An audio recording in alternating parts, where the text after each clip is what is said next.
Magsayo, banta sa mga 130 pounds champion. Next fight si Liam Wilson ang nagpabagsak kay Navarrete. Tumungo si Mark Magsayo sa kanyang junior lightweight debut na kinakailangan niyang magpakitang gilas sa kanyang bagong timbang na ito. Pagkatapos ng dalawang magkasunod na title fight na pagkatalo, hindi pwedeng desisyon lang ang panalo para sa dating WBC featherweight title holder sa matibay at espesyalista sa upset na si Isaac Avelar. Kailangan na Magsayo na ipakita na kabilang siya sa mataas na level. At ito na nga ang ginawa niya nung Sabado ng gabi, US time, sa Long Beach, California. Sa isang kidlat sa bilis na kaliwang kalawit, ipinadala ni Magsayo ang mensahe sa pag-knockout kay Avelar noong round 3 para italon ang sarili na pag-usapan siya sa kanyang bagong timbang.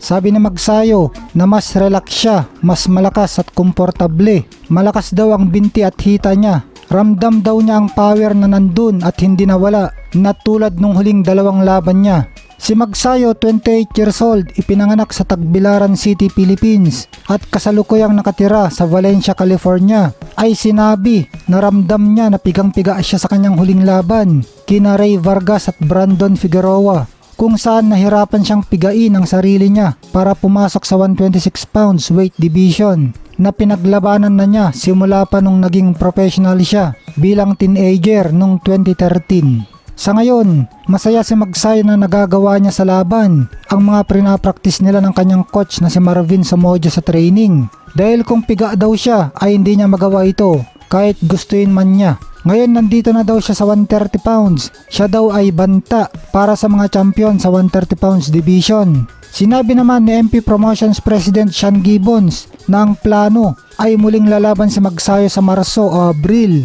para sa title eliminator. Alinman sa WBC na niranggo na siya na number 7 o sa WBO. Kasama sa potential na makakalaban niya ay ang mga parehong dating title challenger na sina Eduardo Ramirez na may record na 28 wins, 3 loss at 3 knockout, at Liam Wilson na may kartadang 12 wins, 2 loss at 7 knockout. Ang kaliwete na si Ramirez, 30 years old, taga Los Mochis, Mexico, ay may sikat na panalo kina contender Miguel Mariaga at Miguel Flores, pero na-knockout siya sa dalawang round kay Isaac Cruz sa kanyang pinakauling laban na high profile bout.